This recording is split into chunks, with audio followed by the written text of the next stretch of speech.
இப்போ நம்ம வந்து ஃபேஸ்புக் பேஜஸை எப்படி கிரியேட் பண்ணுறதுன்னு பார்த்துட்ருக்கோம்.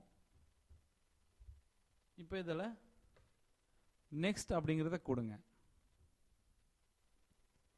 இங்கே வந்து உங்கள் பேஜுக்கான அட்ரஸ் கேட்க சொல்லும். அதாவது உங்கள் பேஜுக்கு என்ன அட்ரஸ் நீங்கள் செட் பண்ண விரும்புகிறீங்கன்னு கேட்கும். ஃபார் எக்ஸாம்பிள் பாருங்கள்,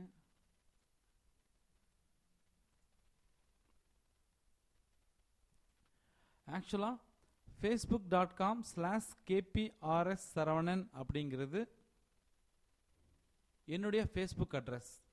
இந்த மாதிரி உங்கள் பேஜுக்கு நீங்கள் என்ன அட்ரஸ் கொடுக்க விரும்புகிறீங்கன்னு கேட்குது. ஸோ என்ன address?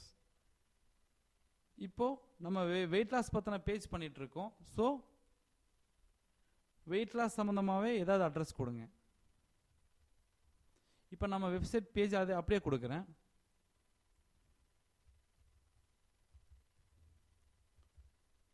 Easy weight loss tips. அப்போது facebook.com/easy weight loss tips அப்படின்னு யாராவது கொடுத்தா நம்ம பேஜை காமிக்க சொல்லி நம்ம செட் பண்ணுறோம். அப்போது இதுதான் நம்ம address. facebook.com www.facebook.com/easy weight loss tips. அப்போ இதுதான் நம்ம பேஜுடைய அட்ரஸாக இருக்க போகுது. இப்போ என்னோடய ஃபேஸ்புக் ஐடி அட்ரஸ் பார்த்தீங்கன்னா facebook.com/kprs சரவணன். அந்த மாதிரி இப்போ நம்ம செட் பண்ண போகிற பேஜுடைய address facebook.com/easy weight loss tips. ஆனால் சப்போஸ் இந்த ஈஸி வெயிட் லாஸ் டிப்ஸ் அப்படிங்கிற அட்ரஸை வேறு யாராவது வச்சுருந்தாங்க அப்படின்னா கண்டிப்பாக நம்மளுக்கு அது கிடைக்காது. கொடுத்து பார்ப்போம். Web address is not available.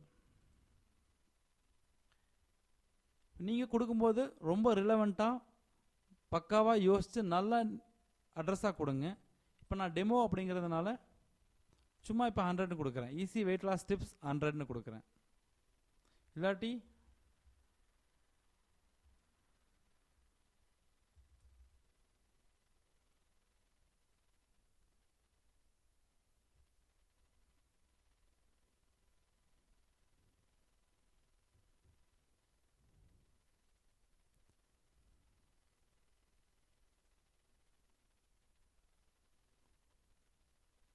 இப்போ இதுதான் உங்களுடைய பேஜ்.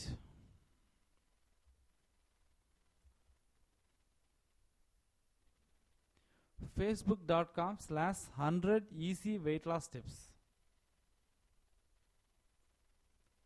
இங்க பாருங்க,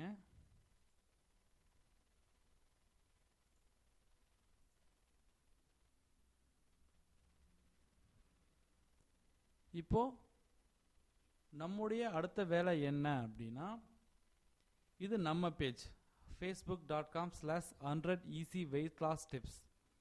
அப்போ நாம் என்ன பண்ணணும், நெக்ஸ்ட் என்ன பண்ணணும்? இந்த பேஜை பக்காவாக ப்ரொமோட் பண்ணி நிறைய பேர் இந்த பேஜை லைக் பண்ண வைக்கணும். அப்படி நிறைய பேர் லைக் பண்ண வச்சாதான் நம்ம இந்த பேஜ் மூலமாக ஒரு பக்காவான இன்கம் நீங்கள் பார்க்க முடியும். அதெல்லாம் வரப்போகிற வீடியோஸில் 1 by 1 பார்க்கலாம். இதில் ஏதாவது டவுட் இருந்தால் நீங்கள் தாராளமாக எங்கள் டெக்னிக்கல் சப்போர்ட் டீமுக்கு கூப்பிடலாம். தேங்க்யூ.